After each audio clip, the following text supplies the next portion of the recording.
On the 30th of March in the year 2009, something happened that would change One Piece forever. This fatesome day saw the release of chapter 537 titled Okama in Hell, which featured the introduction of Emporio Ivankov, queen of the New Kama and known as a quote miracle person, with one of said miracles being put on display in this very chapter as Ivankov proceeded to swap the gender of an impelled out ne'er-do-well who was intent on killing Ivankov, and he was able to achieve this through the power of the Horu Horu no Mi, a devil fruit that gives Ivankov control of hormones and even the ability to conjure his own new, fun, and rather strange hormones. It's not the most fearsome or most powerful devil fruit that we've ever encountered, but it certainly is one of the most impactful in the long run. And to date, over 30 extremely prominent One Piece world characters have been subject to the powers of the Horu Horu no Mi, with series author Eiichiro Oda making it very clear that nobody is safe. We've seen Straw Hats, worst generation members, warlords, admirals, and even emperors of the sea fall victim to Ivankov's abilities in extended canon, revealing brand new characters, and rather shockingly with some gender swaps leading to some disturbing implications for the history behind certain other characters, such as Jewelry Bonnie, whose gender swapped form may have blatantly revealed which world noble is her biological father. His name starts with S and ends in Hamrock. And we'll get into all of that as we now step into a very strange sector of an already very strange world. Because it took no time at all for fans to become endlessly curious about the potential of Ivankov's abilities. And in the SBS of volume 56, a torrent of curiosity was unleashed onto the unsuspecting masses when one reader wrote in, "I thought about this when I saw Eva, but I'd like to see a gender swap of the Straw Hat Pirates. Would you please draw it seriously? I repeat, please draw it seriously." So there will be no jokes here because Oda has been asked to be super serious. And so he responded by drawing the entire crew of the Straw Hat Pirates having been gender swapped. And to start, we have the matriarch of the crew, Captain Monkey D. Luffy, saying her trademark phrase, "I will become the Pirate Queen," which even in the event that this did happen, Luffy probably wouldn't say that. The term Pirate King in One Piece tends to be more gender neutral. For example, Big Mom doesn't want to go out there and become the Pirate Queen. No, she is still gunning for Pirate King. But it's more so flipped here for comedic reasons. And also, Luffy is exclaiming that she will eat a salad, clearly very conscious of her figure, and radically shifting the mentality of Luffy as we know him. As in another SBS, the thought processes of each Straw Hat were revealed, and according to this, Luffy perpetually thinks to himself, meat, meat, meat, meat, and Pirate King. Those are his thoughts at all times, which explains a lot about Luffy, and I suppose his female equivalent would be more something along the lines of salad, salad, salad, salad, Pirate Queen. And I guess at the very least, she's probably a lot cheaper to feed than regular Luffy, although on that note, gender swap Sanji comes with a new cooking policy, which is that Sanji now only cooks sweets. So female Sanji is exclusively a dessert chef, which is very much in character because he primarily feeds Nami and Robin sweet desserts, believing that only the most divine of sugary treats can match the divinity of their beauty or something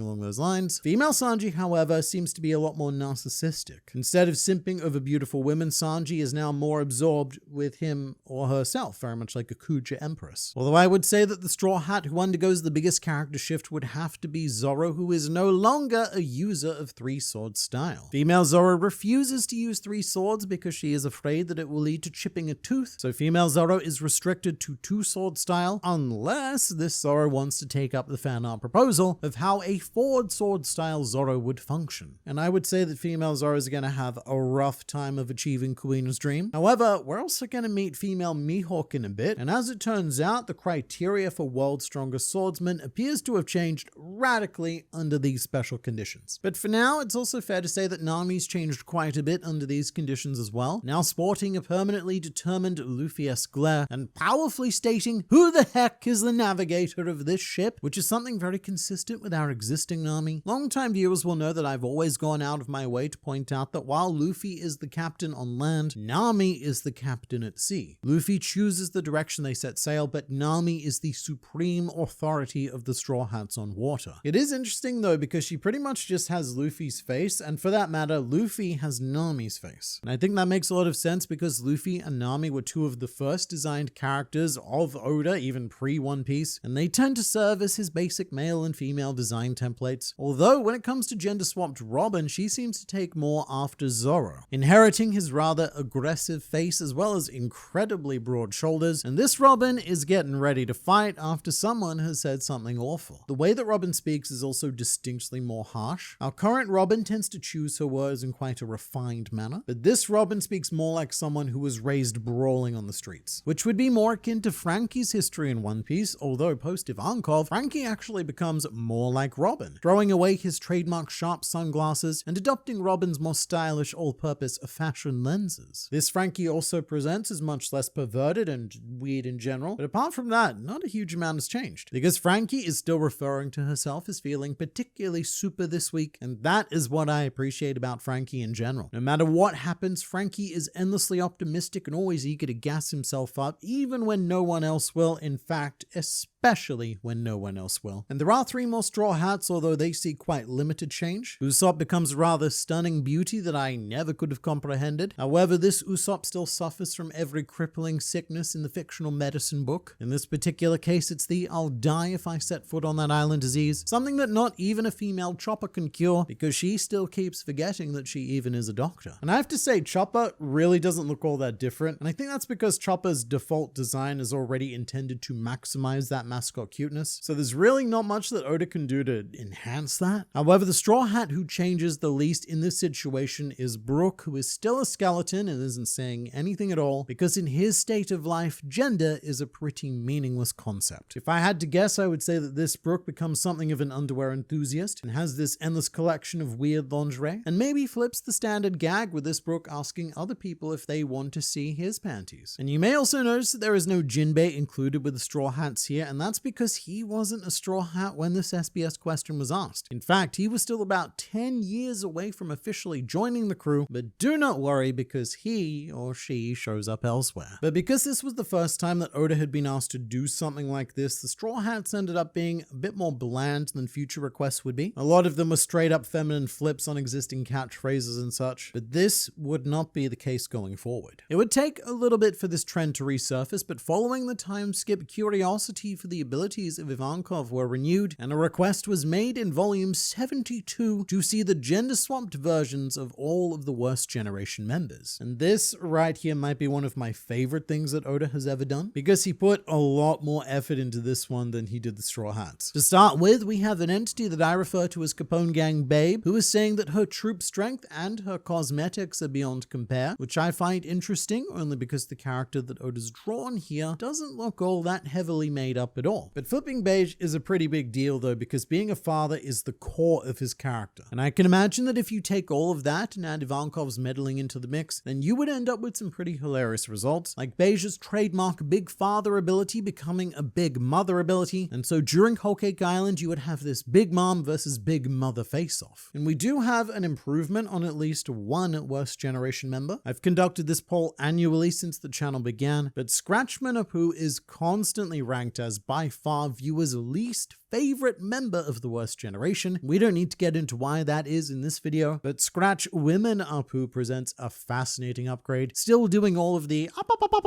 and all that, but she does seem slightly more bearable than the original. Also, Basil Hawkins is a very fascinating character to look at under these conditions, because this Basil Hawkins has turned her tarot ability into the reading of romantic horoscopes, which, given the extreme accuracy of Hawkins' predictions in the actual canon of One Piece, I think is a very fun use of the ability. And Hawkins could very well go on to be the world's greatest matchmaker, being able to discover the objective percentage of compatibility between two people. And Hawkins may also have been able to use this focus to judge the compatibility of his alliance, which is the focus of many Worst Generation members drawn in this alternate form. Eustace Kid, for example, she is as ambitious as ever. However, this kid is much more conscious of having downtime in her quest to become the Pirate King, suggesting that in addition to forging an alliance with Hawkins and Apu, that they should all have a girls' night out. And furthermore, in this reality, Massacre Soldier Killer has probably not done much of what that name says, but is attempting to facilitate Captain Kidd's alliance by providing pancakes and macarons, stating that they should all just be friends. So Oda's canon when it comes to women seems to be that they all have a kryptonite for sweet foods. And through my anecdotal experience,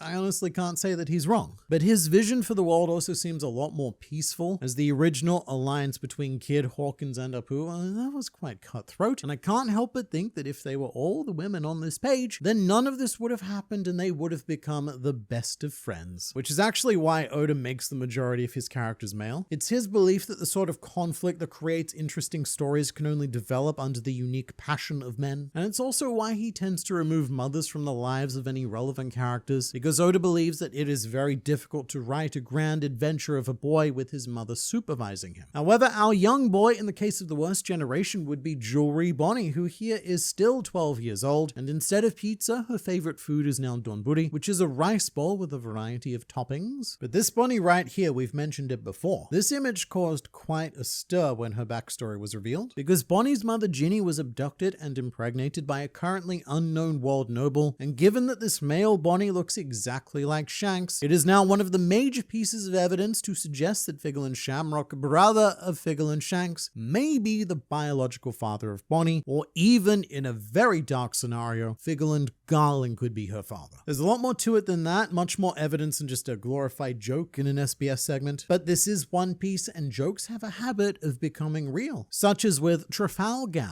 She was drawn as a joke on this page with the rest of the Worst Generation members. However, in chapter 1063, Trafalgar became a very canon, as Law briefly transformed into a woman thanks to Doc Q's feminization disease, which also affected Penguin and Beppo. And in this case, Law proved that you can dispel these abilities with Haki, but I'm not so certain if it would be the same under Ivankov's powers. But we also have the Captain of Sword, Diaz Drake, drawn rather adorably, not understanding what's so great about those pacifista, which is an Oda joke about how women in the One Piece world always react underwhelmed in response to anything to do with giant robots, which all of the male characters go mad for. And to complete our worst collection, we have Mad Nana Rouge, who is chastising the world nobles for being ever so unfashionable. Certainly not an accusation that could be levied against the gender-swapped warlords of the sea featured in volume 76, and notably it's here where Eiichiro Oda said, "You all really love this stuff, don't you? It's starting to get kinda weird, you know?" And after seeing female Gecko Moria, I definitely see where Oda's coming from, as it reinforces that feeling of weird. But regardless of physical bits, Moria is still insisting that someone else do all of her tasks for her. Meanwhile, female Bartholomew Kuma has anything but work on her mind as well, as she is asking, if you had paid vacation time, where is it that you would like to go? And I would like it noted that female Kuma wears lipstick in the style of Jewelry Bonnie, which was a relatively early piece of evidence used to connect Kuma and Bonnie. You see, some of these visual connections, they do sound ridiculous at the time, but sometimes they pay off big. Because it wouldn't be until ages after this, like 25, more than that, so many more volumes before the Kuma-Bonnie connection was actually revealed. Although the most closely scrutinized gender swap is definitely one Sir Crocodile, and due to Crocodile's secret history with Emporio Ivankov, it is actually very credibly speculated that this could be Crocodile's true form, and the Crocodile sought out Ivankov long ago in the past to have a certain miracle performed. At the same time, Blackbeard has been noted as being in One Piece with a unique body that becomes even more unique in this form, with Blackbeard now not even taking on the beard title because she cannot grow a beard. And so we're going to call her Marsha D. Teach. There are a couple of really weird ones in here though. Earlier I said that we'd be seeing Jinbei elsewhere, and look, here she is with a line that's quite difficult to translate from Japanese to English, but what it boils down to is that either Jinbei is complimenting someone else on their quote nice body, or in the official translation Jinbei is claiming that she is the one with the quote hot body. Either way, Jinbei probably hasn't indulged too much in the cake buffet that Dofebingo is claiming to be excited about. And on the complete other end of the spectrum, I am now proud to present Boa Mancock, stating that he'll be able to get away with anything because he's handsome, which I definitely believe because Boa here has a very Trafalgar Law style of face, and that boy seems to be able to get away with anything that he wants in this fanbase. Which brings us wonderfully to Mihawk, who in this reality is not necessarily the world's strongest swordsman, but is stating that, quote, "You must surpass my beauty." So it is very possible that female Mihawk is considered to be the most beautiful woman in the world, in the absence of a female Boa Hancock that is, and that Zoro's dream is now to surpass Mihawk in terms of beauty, which is why this Zoro cannot use three-sword style, as a chipped tooth would forever hold Zoro back from surpassing Mihawk. Now, these warlords were all done at a very particular point in time, which is why unfortunately we have no Buggy or Edward Weevil to examine. But Volume 87 would give us something even greater, as Eiichiro Oda was asked to draw the gender-swapped admirals, and Oda stated that he immediately regretted doing this after he finished them. But may I introduce you to Borsalina, who appears to be an influencer in the One Piece world, asking people to either share or like at the speed of light depending on the translation. And we also have a Kuzan using her Logia abilities to conjure a set of lovely ice snails, as well as Fujitora commenting on her eyelashes. In the official translation, she describes them as, quote, on fleek, which I believe is slang that I vaguely remember from about a decade ago. Sadly, there's no Green Bull here because it would still be an awfully long time before he was introduced, but my absolute favorite has to be Sakazuki, whose profound feminine philosophy is absolute anti-aging, and I believe it because this Sakazuki is aged significantly better than the one we know. And just as a side note, this is the only time in One Piece so far that we have seen an image of Sakazuki genuinely happy. But the real question is, who would have become the fleet admiral in this reality? Who wins in a fight? Is it the ice snail Manicure Kuzan or the absolute anti-aging Sakazuki? This is something that I simply do not know the answer to off the top of my head, but feel free to leave your expert opinions in the comments below.